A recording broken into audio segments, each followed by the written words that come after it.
তো হ্যালো বন্ধুরা, এটা আমার পেজে আমার প্রথম ভিডিও। তো জানি না আমি কেমন হয়েছে, ভিডিওটা ঠিকঠাক এডিট হয়েছে কিংবা আমি ঠিকঠাক বলতে পারছি কি আমি সেটাও জানি না, কিন্তু আমি এটাকে নিজের মতো করে বলছি। যদি কিছু ভুল হয়ে থাকে তাহলে কিছু মাইন্ড করো না। আসলে আমার মা আমাকে অনেক দিন ধরেই বলছে যে ভিডিও করতে, যে তুই যখন কেক বানাস তাহলে তোর যখন একটা পেজও আছে তাহলে ভিডিও বানিয়ে ছাড়। কিন্তু আমি আসলে এটা আমি অতটা করিনি যে ভিডিও বানিয়ে ছাড়বো কি।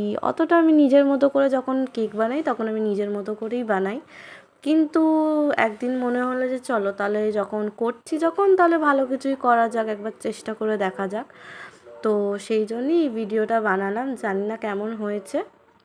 তো আমি দেখো কোট করে নিয়েছি, কেক করে সেটাকে কোট করে তার মধ্যে আমি এটা করছিলাম স্ট্রবেরি কেক। তো স্ট্রবেরি ক্রাশ দিয়ে দিয়েছি আর ক্রিমের মধ্যে তো এসেন্স দিয়েইছি।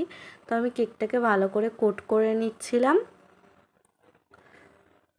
তার সাথে সাথে তোমরা কোথা থেকে আমার ভিডিও দেখছো সেটা আমাকে কমেন্ট করে অবশ্যই জানিও কিন্তু।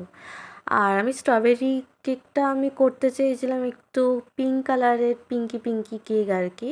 তো সেই জন্য আমি পিঙ্ক কালারটা অ্যাড করেছি, এটা আমার চয়েস। তোমরা যারা তোমাদের পছন্দ মতো কালার ইউজ করতে পারো।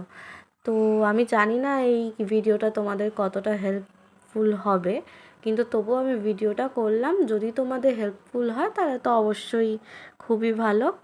তো দেখো আমি তার সাথে স্প্রিঙ্কেলগুলো অ্যাড করে দিচ্ছি নিচে, এগুলো আমার খুব ভালো লেগেছে। তার সাথে আমি চকলেট গানাশ করেছিলাম, সেটাকেও আমি ড্রপ ড্রপ করে দিয়ে দিলাম। আমি এটা পাইপিং ব্যাগের সাহায্যেই দিয়েছি। যেহেতু আমার পাইপিং ব্যাগের সাহায্যে দিতে আমার এটা সুবিধা হয়, তাই আমি পাইপিং ব্যাগের সাহায্যেও দিতে পারি। অনেকে আবার চামচের সাহায্যেও দিয়ে থাকে।